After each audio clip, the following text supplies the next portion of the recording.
When you were a kid, summer lasted forever. One single summer felt like an entire era of your life. The days stretched out.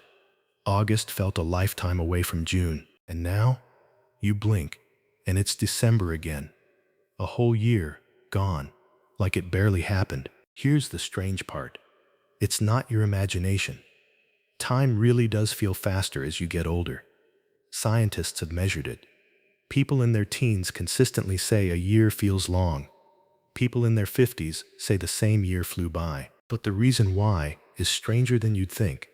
And once you understand it, you can actually slow it back down. Let me show you. The first explanation is the simplest, and it's over 100 years old. It's called the proportional theory. Think about it like this.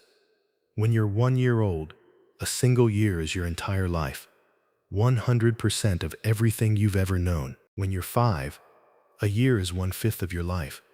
Still huge, but when you're 50, a single year is just 1/50th of everything you've ever experienced.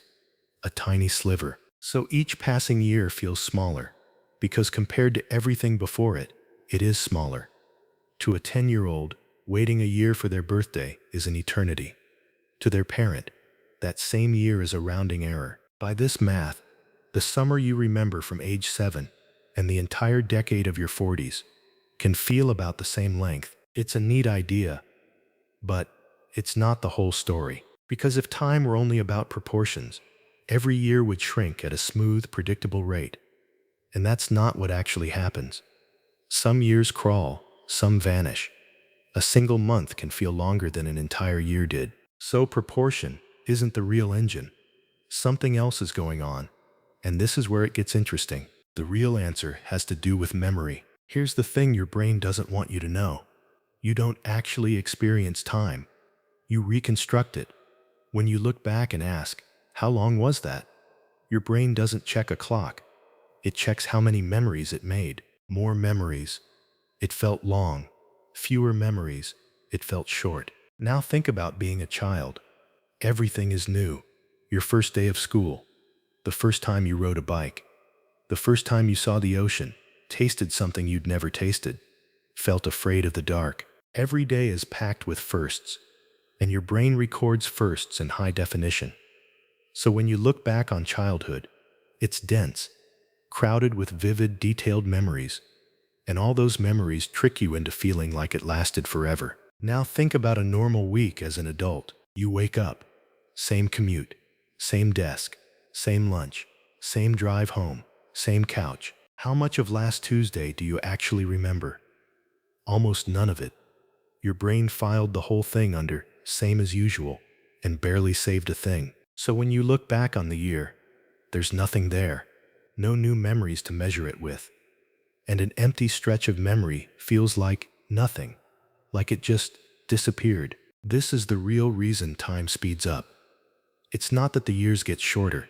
It's that they get emptier. And there's a beautiful little proof of this. Something you've probably felt yourself.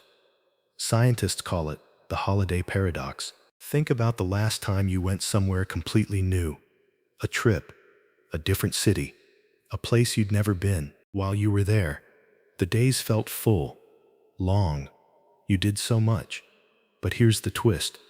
When you got home and looked back, that whole week felt like it lasted forever. In a good way. Now compare that to a week at home, doing your normal routine. In the moment, it goes by at a normal pace.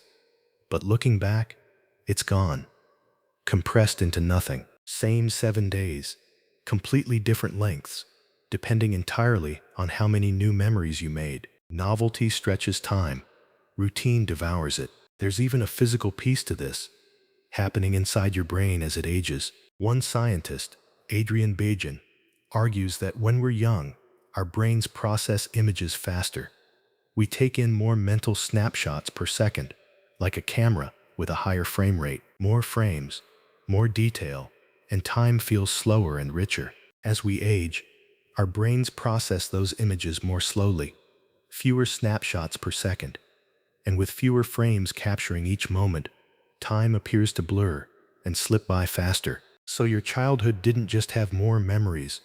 Your young brain was literally recording reality at a higher resolution. Now, put it all together, and you start to see the full picture. Time doesn't actually accelerate. Your life just becomes more predictable. The firsts run out. The routine takes over. Your brain stops paying attention because it thinks it already knows what's coming. And so the years stop leaving a mark. Which sounds a little bleak, I know, but here's the part that changes everything. If time speeds up because your life becomes routine, then you already have the power to slow it back down. You don't need to add years to your life. You need to add life to your years. By giving your brain something worth remembering, break the pattern. Take a different route home. It costs you 5 minutes, and it forces your brain to wake up and pay attention again. Learn something hard, a language, an instrument, a skill that makes you a beginner again, because beginners make firsts, and firsts make memories. Say yes to the thing that's slightly uncomfortable. The trip, the conversation, the plan you'd normally skip. Discomfort is just novelty in disguise, and novelty is the currency time is measured in. And maybe the simplest one of all, pay attention.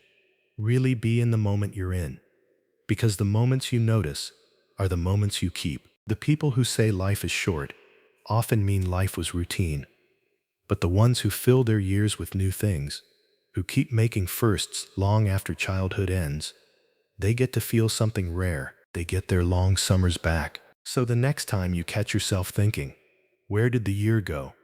Take it as a signal, not that time is running out, but that it's time to do something new. Because you can't add more hours to your life, but you can make the ones you have feel like forever.